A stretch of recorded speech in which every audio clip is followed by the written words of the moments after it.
ప్రియమైన దేవుని పిల్లలారా, యేసుక్రీస్తు నామములో మీ అందరికి నా వందనాలు. దేవుని మహాకృపను బట్టి, దేవుని సంకల్పాన్ని బట్టి, దేవుడు నాకిచ్చిన ఈ సమయమును బట్టి దేవుడికి వందనాలు, కృతజ్ఞతాస్తుతులు చెల్లిస్తున్నాను. మరి ఈ మాటలు వింటున్న నా ఆత్మీయులందరికీ, సహోదర సహోదరిమణులందరికీ కూడా క్రీస్తు పేరిట అభినందనలు చెల్లిస్తున్నాను. ప్రియమైన దేవుని పిల్లలారా, మరి ఈరోజు బైబిల్లో దేవుని గురించిన మాటలు, దేవుడు తన గురించి రాసుకున్న మాటలు, తన గురించి చెప్పిన మాటలు బైబిల్లో మనకు అక్కక్కడ ఎన్నో మాటలు కనిపిస్తుంటాయి. దేవుడు మన గురించి రాశాడు, ప్రకృతి గురించి రాశాడు, జంతువుల గురించి రాశాడు, వృక్షాల గురించి రాశాడు, రాజుల గురించి రాశాడు, దేవతల గురించి రాశాడు. ఎందరు గురించో రాసిన దేవుడు తన విషయములు కూడా అక్కక్కడ ప్రస్తావించినట్లుగా మనకు కనిపిస్తుంది. తన విషయములు, తను ఎలాంటి వాడు, తన ఎలాంటి ఆలోచన కలిగి ఉన్నాడు, ఎలాంటి హోదా కలిగి ఉన్నాడు అని దేవుడు తాను రాసిన గ్రంథములో తన గురించి కూడా రాసుకున్నాడు. అంటే నిజంగా తన గురించి ఎందుకు రాసుకున్నాడు, తన గురించి ఎందుకు చెప్పాడు అంటే ప్రియులారా, తాను ఎలాంటి వాడో మనకి తెలియాలి. తాను ఎలాంటి వాడు అని మనకు తెలియాలి. ఆయన ఎలాంటి వాడు అని మనకు తెలియకపోతే మనం గుడ్డిగా ఎవరిని పడితే వాళ్ళని నమ్మే అవకాశాలు ఉంటాయి. గుడ్డిగా ఎవరిని పడితే వారిని దేవుడు అని, ఎవరిని పడితే వారిని తండ్రి అని, ఎవరిని పడితే వారిని నమ్మే అవకాశాలు ఎక్కువ ఉన్నాయి. ఎందుకంటే మనిషి మాటల మాంత్రికుడు. ఈరోజు అవునంటాడు, రేపు కాదంటాడు. ఈరోజు ఎస్ అంటాడు, రేపు నో అంటాడు. అందుకే మనిషిని ఈరోజు సాధారణంగా నమ్మే స్థితిలో లేం ప్రియులారా. మనిషిని సాధారణముగా నమ్మటానికి అవకాశాలు ఏమి లేవు ఈరోజు. ఎందుకంటే మనిషి రాను ఏమైపోతున్నాడు అంటే మనిషికి నమ్మకం లేకుండా పోతున్నాడు. ఒక సాటి మనిషికి నమ్మకంగా లేకపోతున్నప్పుడు దేవుడు కూడా మనిషిని తన వైపుకు మళ్ళించుకోవటానికి, మనిషిని తన వైపుకి తిప్పుకోవటానికి తానేంటో అని గ్రంథములో స్పష్టముగా మనకి చెప్పాడు. తానేంటో గ్రంథంలో చెప్పాడు. ఎందుకంటే నేను నరుడిని కాను. ఎందుకు ఈ మాట చెప్పుకుంటున్నాడు అంటే ప్రియులారా, నరులు మోసం చేసేవాళ్ళు, నరులు మాయగాళ్ళు, నరులు దొంగతనం చేస్తారు, నరులు అబద్ధాలు ఆడతారు, నరులు నమ్మక ద్రోహం చేస్తారు, నరులు లేనిపోనివన్నీ కల్పించుకుంటారు. నేను నరుడిని ఎందుకు కాదు అంటే నరులు లాంటి మనస్తత్వం నాకు లేదు అని చెప్పటానికి దేవుడు నేను నరుడిని కాను అంటున్నాడు ప్రియులారా. నేను నరుడిని కాను.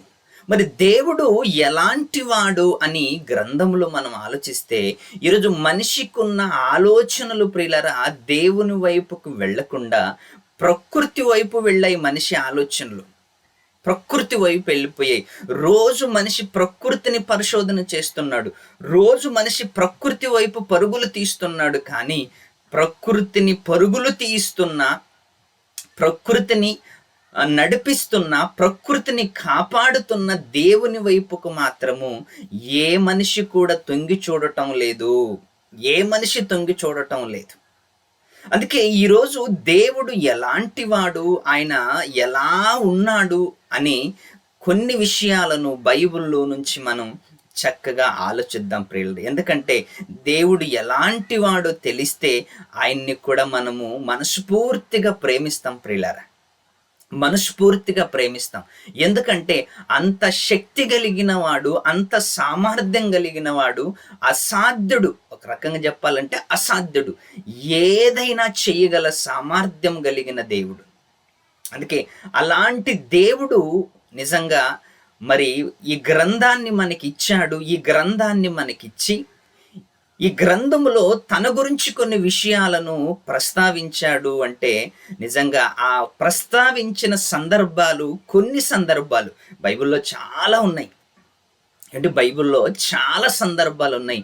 చాలా సందర్భాలలో ఉన్న కొన్ని సందర్భాలను నేను మీ ముందుకి తీసుకురావటానికి ప్రయత్నం చేస్తాను. నేను మీ ముందుకు తీసుకురావటానికి ప్రయత్నం చేస్తాను.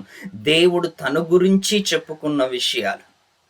ఏండి, దేవుడు మండుచున్న అగ్ని అని చెప్పాడు. దేవుడు నేను మండుచున్న అగ్ని. నేను సైన్యములకు అధిపతియగు యెహోవా. నేను సైన్యములకు అధిపతి యెహోవా. ఇకపోతే నేను న్యాయాధిపతి, నేను రాజుని, నేను రక్షకుడిని అని ఎన్నో విషయాలు మనుషులకు అర్థం కావటానికి, ఎన్నో విషయాలను మనుషులకు అర్థం కావటానికి దేవుడు తన గ్రంథములో రాయించాడు. ఇంకా ప్రత్యేకమైన విషయాలు, ఆయన ఎలాంటి వాడు, ఆయన ఏ హోదా కలిగి ఉన్నాడు, అసలు ఆయన ఏంటి అని నిజంగా బైబిల్లో చాలా క్లియరిటీగా, చాలా స్పష్టంగా దేవుడు తన గురించి చెప్పాడు. తన గురించి ఆ మాట చదువుతున్నప్పుడు, తన గురించి తను చెప్పినప్పుడు ప్రియులారా, నిజంగా ఆయన మాటలు వింటుంటే నిజంగా చాలా ఆనందం వేస్తుంది.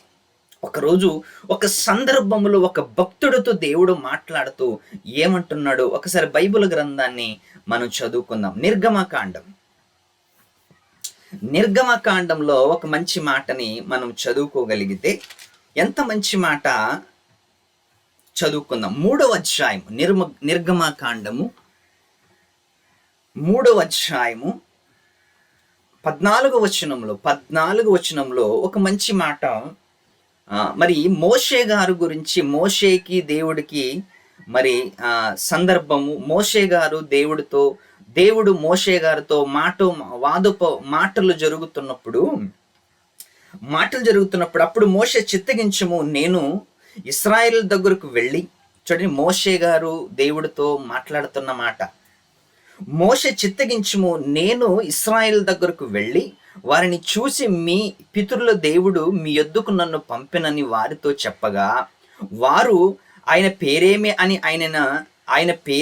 అని అడిగిన ఎడలా, నువ్వు నన్ను ఇజ్రాయెల్ దగ్గరికి పంపమంటున్నావు, ఇజ్రాయెల్ దగ్గరికి వెళ్ళమంటున్నావు, ఒకవేళ వాళ్ళందరూ కూడా కలిసి ఆయన పేరేమని ఒకవేళ నన్ను అడిగితే ఆయన పేరేమని ఒకవేళ నన్ను అడిగితే పేరేమని వారు నన్ను అడిగిన ఎడల వారితో నేనేమి చెప్పవలనని దేవుని అడిగెను. బాగా ఆలోచించండి. ఎంత మంచి సందర్భాన్ని మనం ఈరోజు చదువుకుంటున్నాం. ఏమండి, ఎవరైనా ఒక ఉత్తరం ఇచ్చారనుకోండి, అక్కడ ఫ్రమ్ అడ్రస్ రాయకుండా, టు అడ్రస్ రాయకుండా ఏమండి ఇచ్చారు అనుకోండి, ఒక లెటర్ ఇచ్చారనుకోండి, ఇచ్చిన వ్యక్తిని ఖచ్చితంగా అడుగుతాం, ఎవరిచ్చారు నాయనా అని. అడుగుతామా లేదంటే? ఎవరిచ్చారు నాయనా అని అడుగుతాం. ఏంటి, ఫోన్ మోగుతుంది అనుకోండి, ఫోన్కు దూరంగా ఉన్నాం, ఎవరు చేశారు నాయనా అని అడుగుతావు కదా. నీ ఇంటికి పార్సల్ వచ్చింది అనుకోండి, ఎవరు పంపించారు నాయనా అని అడుగుతావు. ఇవన్నీ అడగవలసిందే, ఎందుకంటే సందేహం కదా. ఇప్పుడు మోషే గారిని ఇజ్రాయిల్ దగ్గరకు పంపుతున్నప్పుడు ఇశ్రాయేల్ అందరూ కలిసి నిన్నెవరు పంపారు, ఆయన పేరేంటి అని నన్ను అడిగితే నేనేం చెప్పాలి నాయన అని దేవుణ్ణి అడుగుతున్నాడు. ఆయన నేనేం చెప్పాలి, నా దగ్గర సమాధానం లేదు, నీ గురించి నా దగ్గర సమాధానం ఏమి లేదు అని మరి మోషే గారు అంటున్నప్పుడు, అప్పుడు దేవుడు మాట్లాడుతున్న మాట ఎంత గంభీరమైన మాట ప్రియులరా. నిజంగా ఈ మాట మనం చదువుకుందాం. కింద వారు నేనేమి చెప్పవలనని దేవుణ్ణి అడిగాను, అందుకు దేవుడు నేను వాడునై ఉన్నానని మోషేతో చెప్పాను. నేను ఉన్నవాడును. దేవుడు ఎలాంటి వాడంట, నేను ఉన్నవాడును అని చెప్పుమంటున్నాడు ఇజ్రాయేలుతో. ఉన్నవాడు నన్ను పంపించాడు, ఉన్నవాడు. అందుకు దేవుడు నేను ఉన్నవాడును వాడునై ఉన్నానని మోషేతో చెప్పెను. అక్కడికి వెళ్ళి నువ్వేం చెప్తావు అంటే, నేను ఉన్నవాడును అని వాళ్ళతో చెప్పు. ఉన్నవాడును అని వాడితో చెప్పు అంటున్నాడంటే, దేవుడు ఉన్నవాడు అని తన గురించి మోషే గారికి ఇంట్రడక్షన్ చేస్తున్నాడు. తన గురించి చెప్పుకుంటున్నాడు. నేను ఎలాంటి వాడినంటే నేను ఉన్నవాడని అని చెప్పు ఇశ్రాయేలుకి అంటున్నాడు ఆయన. ఉన్నవాడంట. ఏంటి నిజంగా ఈ మాట వింటున్నప్పుడు దేవుడు నేను ఉన్నవాడుని అని దేవుడు మోషే గారితో అంటున్నాడు, నువ్వు ఇశ్రాయేలుకి ఇలా చెప్పాలంటున్నాడు అంటే దేవుడు ఉన్నవాడంట ప్రియులారా. ఉన్నవాడు. ఎప్పటి నుంచి ఉన్నాడు ఎవరికీ తెలియదు. ఎంత కాలం నుంచి ఉన్నాడు ఎవరికీ తెలియదు. ఎన్ని రోజులు, ఎన్ని సంవత్సరాలు, ఎన్ని మిలియన్స్ ఇయర్స్, ఎన్ని మిలియన్ సంవత్సరాలు ఉన్నాడు ఎవరికీ తెలియదు. ఎప్పుడు నుంచి ఉన్నాడో ఎవరికీ తెలియదు ప్రియులారా, ఎవరికీ తెలియదు. నేను ఉన్నవాడని ఉన్నవాడు చెప్పే సంగతులు ఎలా ఉంటాయంటే నిత్యము ఉండేలాగే ఉంటాయి ప్రియులారా. ఏంటి ప్రకృతిని దేవుడు కలిగించి తాత్కాలికంగా కలిగించాడు. ఏంటి శాశ్వతంగా లోకాన్ని పుట్టించి ఈ లోకం శాశ్వతంగా ఉంటుందని దేవుడు కలిగించలేదు. తాత్కాలికమైన ఈ లోకమే ఇన్ని సంవత్సరాల నుంచి ఆయుష్ పోసుకొని ఉంది అంటే తాత్కాలికమైనది తాత్కాలికమైనది. ఈ లోకము తాత్కాలికమైనది. ఈ లోకము నటన లోకము, రంగుల ప్రపంచం. తాత్కాలికమైన లోకము, నటన లోకము, రంగుల ప్రపంచమే ఇన్ని సంవత్సరాలు, కోట్ల సంవత్సరాలు ఆయుష్ కాలం పోసుకొని ఈరోజు నీ కళ్ళు ముందు కనిపిస్తుంది అంటే ఏంటి కోటాను కోట్ల సంవత్సరాలు, లెక్కలేనన్ని సంవత్సరాలు. ఇకపోతే మనకి కాలము అనేది ఎప్పటి నుంచి గుర్తుకొచ్చింది అంటే సూర్యుడు, చంద్రుడు, నక్షత్రాలు ఇవన్నీ పుట్టిన తర్వాత కాలం అనేది మనకి గుర్తింపులోకి వచ్చింది. సూర్యుడు, చంద్రుడు, నక్షత్రాలు పుట్టిన తర్వాత భూమి తిరుగుతున్నప్పుడు, చంద్రుడు తిరుగుతున్నప్పుడు, నక్షత్రాలు తిరుగుతున్నప్పుడు, ఇవన్నీ తిరుగుతున్నప్పుడు కాలం అనేది మన పరిగణనలోకి వచ్చింది. లోకం పుట్టటానికంటే ముందు, ఈ లోకాలు పుట్టటానికంటే ముందు దేవుడు ఉన్న కాలము, దేవుడు ఉండే కాలము ఎంత కాలము అంటే, దేవుడు ఉండే కాలం ఎంత కాలం అంటే ఎంత కాలమో ఎవరికి తెలియదు. లోకాలు పుట్టటానికంటే ముందు దేవుడు ఎంత కాలము ఉన్నాడో, ఎప్పుడు నుంచి ఉన్నాడో ఎవరికీ తెలియదు ప్రియులారా, ఎవరికీ తెలియదు. ఎంత కాలం నుంచి ఉన్నాడు ఆయన, ఎంత కాలము నుంచి ఉన్నాడో తెలియదు. ఎన్ని కోట్ల సంవత్సరాల నుంచి దేవుడు ఉన్నాడో తెలియదు ప్రియులారా. అలాంటి ఆయన మాట్లాడుతున్న మాట ఏంటో తెలుసా? నేను ఉన్నవాడని అని చెప్తున్నాడు. నేను ఉన్నవాడను నేను. దేవుడు ఇంక మాట ఏమి చెప్తున్నాడు తెలుసా? నేను నిన్న, నేడు, రేపు ఏకరీతిగా నిరంతరం ఉండేవాడని. నిన్న, నేడు, రేపు ఏకరీతిగా ఉంటాను నేను. మనిషికి నిన్న, నేడు, రేపు అనేది మనిషికి దృష్టిలో, నిన్న, నేడు, రేపు అనేది మనిషి కోసం, మనిషి లెక్కల కోసం. దేవుడికి నిన్న లేదు, దేవుడికి నేడు లేదు, దేవుడికి రేపు లేదు. దేవుడు ఎలాంటి వాడంటే ఏకరీతిగా ఉన్నవాడు. నిజంగా అలాంటి దేవుడు మాట్లాడుతూ తన గురించి చెప్పుకుంటున్న దేవుడు చూడండి, నేను ఉన్నవాడును అని చెప్పుకుంటున్నాడు. నేను ఉన్నవాడును. నిజంగా ఆయన ఎలాంటి వాడు అని బైబిల్ మనకి ఘోషిస్తుంది. తన గురించి కొన్ని విషయాలను దేవుడు మాట్లాడుతూ చెప్పుకుంటున్న మాటలు చూడండి, ఎంత అద్భుతమైన మాటలు. నేను ఆదియందు ఉన్నవాడును అంటున్నాడు. ఆది ఎందంటే ఆది యందు ఎప్పుడు నుంచో ఉన్నాడు ఆయన. ఏంటి భూమి మీద మనిషికి కాలాలు లెక్కించటానికి సూర్యుడు, చంద్రుడు తిరుగుతున్నప్పుడు, ఇవన్నీ కూడా తిరుగుతున్నప్పుడు మనిషికి ఒక కాలం అనేది గుర్తింపులోకి వచ్చింది. అది క్యాలెండర్లో వచ్చిన తర్వాత, రోజులు వచ్చిన తర్వాత, నెలలు వచ్చిన తర్వాత, వారాలు వచ్చిన తర్వాత, సంవత్సరాలని కౌంటింగ్ చేసి వారాలని, నెలలని, సంవత్సరాలని ఇవన్నీ ఒకదానికొకటి లెక్కేసుకుంటూ అప్పుడు సంవత్సరము, నెలలు, వారాలు, రోజులు, నిమిషాలు, సెకండ్లు ఇన్ని పరిగణలోకి తీసుకున్నారు. అంతకు ముందు, లోకం పుట్టటానికంటూ ముందు ఏమంటే కాలం అనేది లేదు తెలుసా? లోకము పుట్టక ముందు కాలం అనేది లేదు. ఎందుకంటే దేవుడికి కాలముతో పనేమి లేదు. ఎందుకు అంటే ఆయన నిన్న, నేడు, రేపు ఏకరీతిగా ఉన్నవాడు. ఎన్ని రోజుల నుంచి ఉన్నాడో మనకేం తెలియదు ప్రియులారా. అందుకే నిజంగా నేను ఉన్నవాడును అని చెప్పు అంటున్నాడు ఇజ్రాయెల్తో. నేను ఉన్నవాడును. ఎప్పటి నుంచి ఉన్నావు ప్రభు అని వాడు అడిగితే, నేను ఉన్నవాడనయ్యా. ఎప్పటి నుంచి? ఎంత కాలం నుంచో ఉన్నాను. ఎన్నో సంవత్సరాలు, కోట్ల సంవత్సరాల నుంచి ఉన్నాను. కీర్తనల గ్రంథం, మరొక మంచి మాట చదువుకుందాం ప్రియులారా. కీర్తనల గ్రంథం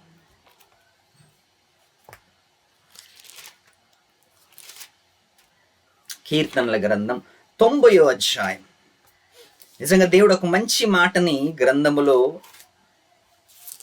రాయించి మన చేతిలో పెట్టాడు. చదువుకుందాం ఒకసారి. 90వ అధ్యాయము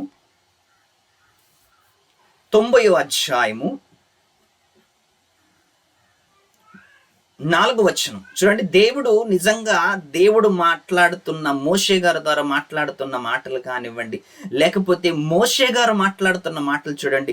మొదటి వచనం నుంచి చదువుకుందాం. చాలా బాగుంటది మాట.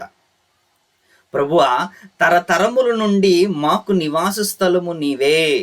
తరతరాలు ఏమిటి? తరతరాలు మాకు నివాస స్థలము నీవే. తరతరముల నుండి మాకు నివాస స్థలము నీవే. పర్వతములు పుట్టక మునుపు, భూమిని, లోకమును నీవు పుట్టింపక మునుపు, యుగ యుగములకు నీవే దేవుడవు. యుగ యుగాలకి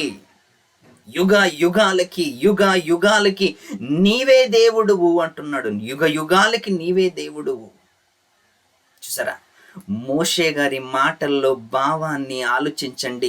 యుగ యుగాలకి నీవే దేవుడవు అంటున్నాడు. నీవు మనుషులను మంటికి మార్చుచున్నావు, నరులారా తిరిగి రండని నీవు సెలవిచ్చుచున్నావు. కింద 4వ వచనం. నీ దృష్టికి 1000 సంవత్సరములు గతించిన నిన్నటి వలె ఉన్నవి. చూసారా? అబ్బా, ఏ మాట అండి! దేవుడు నేను ఉన్నవాడను అని చెప్పుకుంటున్నాడు అంటే నిజంగా మన దృష్టిలో దేవుడి దృష్టిలో కాదు, నీ దృష్టికి 1000 సంవత్సరములు గతించిన నిన్నటి వలె ఉన్నవి. 1000 సంవత్సరాలు మనకి గడిచిపోయినా, 1000 సంవత్సరాలు మనకి గడిచిపోయినా దేవుడి దృష్టిలో ఎలా ఉన్నాయంట తెలుసా? నిన్నటి వలె ఉన్నాయంట. నిన్నటి వలె ఉన్నాయంట. నీకేమో 1000, ఆయనకేమో నిన్నటి వలె ఉందంట. నీవేమో 1000 సంవత్సరాలు దేవుడు నాకు ఇచ్చాడు అనుకుంటున్నావా? 1000 అంటే ఆయన దృష్టిలో నిన్నటితో సమానము. ఎందుకు తెలుసా? ఆయన ఆది అంతము లేనివాడు, కాలాలు లేనివాడు. ఆది అంతము లేనివాడికి ఇంకేం కాలం ఉంటుందండి? ఆది అంతము లేనివాడికి ఇంకేం కాలం ఉంటుంది? ఆదిలో ఆయన ఉన్నాడు. ఆయనకి అంతమే లేదు ప్రియులారా, అంతమే లేదు. ఏంటి చూడండి, నీ దృష్టికి 1000 సంవత్సరములు గతించిన నిన్నటి వలె ఉన్నవి. 1000 సంవత్సరాలు గడిచిపోయినా దేవుడికి నిన్నటి వలె ఉన్నాయి అంటే నిజంగా ఆయన ఎంత కాలము నుంచి, ఎప్పుడు నుంచి, ఎలా ఉన్నాడు? నిజంగా ఏ రోజైనా దేవుని గురించిన పరిశోధన మనకుందా? ఏ రోజైనా దేవుడి గురించిన పరిశోధన మనకుందా? దేవుడి గురించి ఏ రోజైనా తెలుసుకోవాలన్న ఆలోచన మనకుందా ప్రియులారా? ప్రసంగాలు మాత్రము దంచేస్తుంటాం, ప్రసంగాలు దంచేస్తుంటాం, జనాల్ని సమకూర్చుకుంటున్నాం, జనాల సొమ్ముని సమకూర్చుకుంటున్నాం. కానీ దేవుడి గురించి మాత్రము పూర్తిగా చెప్పలేకపోతున్నాం ప్రియులారా. ఎందుకు తెలుసా? దేవుడు నేను ఉన్నవాడును అని చెబుతున్నాడు అంటే ఆ ఉన్నవాడి గుణాలేంటి, ఆ ఉన్నవాని గుణ లక్షణాలేంటి, ఆ ఉన్నవాడి ఉనికేంటి? నీకు, నాకు, నీ కుటుంబానికి, నా కుటుంబానికి, నీ సంఘానికి, నా సంఘానికి, నీవుండే లోకానికి, నేనుండే లోకానికి ఖచ్చితంగా తెలియాలి ప్రియులారది. ఖచ్చితంగా తెలియాలి. దేవుని ఉనికి తెలియకుండా నిజంగా ఈ లోకంలో మనం ఉన్నాము అంటే ఎలాంటి బ్రతుకు బ్రతుకుతున్నాం ఒక్కసారి ఆలోచించండి. ఎలాంటి బ్రతుకు బ్రతుకుతున్నాం? నీ ఆయుష్ కాలమంతా దేవుడు నీకు ఒక మంచి ఆయుష్ కాలం ఇచ్చి, నీ ఆయుష్ కాలం ఇచ్చి నిన్ను పోషిస్తూ, నిన్ను కదిలిస్తూ, నీ గురించి ఎన్నో ఆలోచనలు పెట్టుకొని ఉన్న ఆ దేవుడి గురించి సరి అయిన అవగాహన లేక బ్రతుకుతున్నామేంటి మనం?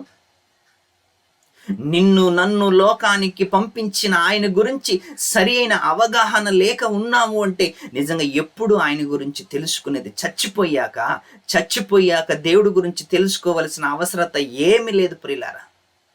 చచ్చిపోయాక దేవుడి గురించి తెలిపేవాళ్ళు కూడా ఎవరు లేరు ప్రియులారా. బ్రతికున్నప్పుడే దేవుని ఉనికిని మనం తెలుసుకోవాలంట. బ్రతికున్నప్పుడే దేవుడి గురించి చాటి చెప్పాలంట సమాజంలో. ఆయన ఎలాంటి వాడు తెలుసా? నేను ఉన్నవాడును అని చెప్తున్నాడు. నేను ఉన్నవాడిని. ఎప్పటి నుంచి ఉన్నావయ్యా అని అడిగితే, ఇదిగో ఎంత ఆది నుంచి ఉన్నాను, నాకు అంతము లేదు అంటున్నాడు ఆయన. అంతము లేదు. భూమి మీద మనిషి కాలం లెక్కించాడు, భూమి మీద సంవత్సరాలు లెక్కించాడు, భూమి మీద వారాలు లెక్కించాడు, భూమి మీద నెలలు లెక్కించాడు. ఇవన్నీ దేవుడికి కాదు. ఇవన్నీ దేవుడికి కాదు ప్రియులారు. ఎవరికి తెలుసా? మనకే. నీకు కాలం ఉండాలి, నీకు సంవత్సరాలు ఉండాలి, నీకు నెలలు ఉండాలి, నీకు వారాలు ఉండాలని దేవుడు మన గురించి కాలాలను, సంవత్సరాలను, నెలలను పెట్టాడు. కానీ ఇవన్నీ తనకప్పలై అవుతాయని మనకి చెప్పలేదు దేవుడు. ఇవి నాకు కూడా సంవత్సరాలు, నెలలు, వారాలు నాకు కూడా అప్లై అవుతాయని ఎక్కడ చెప్పలేదు. ఇవన్నీ మీకు అప్లై చేస్తున్న, ఎందుకంటే మీరు కాలము కలిగి ఆ కాలము ముగిసిపోయేంత వరకు ఉన్నవాళ్ళు అంటున్నాడు. ఈ భూమి మీద 60-70 సంవత్సరాల ఆయుష్ కాలాన్ని పోసుకొని వెళ్ళిన వాళ్ళ మీద మీరంతా. అందుకే మీకు ఒక కాలం ఉంది. ఆ కాలం వరకు మీరు బ్రతకాలి. తర్వాత నరులారా తిరిగి రండని నేను పిలిచినప్పుడు రావాలంతే. నేను మీకు ఒక కాలం సెట్ చేస్తున్నాను. ఆ కాలం వరకు మీరు అక్కడ ఉండాలి. నరులారా తిరిగి రండి అనగానే వెనక్కి రావాలి. అందుకే మనిషికి కాలాలు ఉన్నాయి, మనిషికి సంవత్సరాలు ఉన్నాయి, మనిషికి నెలలు ఉన్నాయి, మనిషికి రోజులు ఉన్నాయి. దేవుడు నేను ఉన్నవాడును అని చెప్తున్నవాడు. ఉన్నవాడును. భూమి మీదకి వచ్చిన ఏ నరుడైనా, భూమి మీద పుట్టిన ఏ ఒక్కటైనా ఒక్కరోజు ఈ లోకము నుంచి వెళ్ళిపోవలసిందే. ఒకరోజు ఈ లోకము నుంచి వెళ్ళిపోవలసిందే. యేసుక్రీస్తు వారు వచ్చారు, వెళ్ళిపోయారు. మోషే, అబ్రహాము, అపోస్తులు, సేవకులు, ప్రవక్తలు ఎంతో మంది వచ్చారు, వెళ్ళిపోయారు. శాశ్వతంగా ఎందుకు ఉండలేదు తెలుసా? ఈ లోకము తాత్కాలికమైన లోకము. ఇది శాశ్వతమైన లోకము కాదు, తాత్కాలికమైన లోకము. తాత్కాలికమైన లోకమే ఇన్ని సంవత్సరాల నుంచి ఉంది అంటే ఈ లోకాన్ని కలిగించిన దేవుడు ఎన్ని సంవత్సరాల నుంచి ఉన్నాడో లెక్కలేదు, అంతం లేదు, హాది లేదు, హంతము లేదు. దేవుడు ఉన్నవాడు అని బైబిల్ ఘోషిస్తుంది. దేవుడు ఉన్నవాడు చెప్పిన మాటల్ని నీవు నమ్ముకుంటే నీవు కూడా ఒకరోజు దేవుడి దగ్గర ఉండేవాడివే. నీవు కూడా ఒకరోజు దేవుడి దగ్గర ఉండేవాడివే, శాశ్వతంగా ఉండేవాడివే. యేసుక్రీస్తు వారు ఒక మంచి మాట పలికాడు. ఏంటి తెలుసా? ఇదిగో నేను తండ్రి, నీవు నాకిచ్చిన పనిని నేను సంపూర్ణంగా నెరవేర్చి నేను నిన్ను మహిమపరిచితిని. లోకాలు పుట్టటానికంటే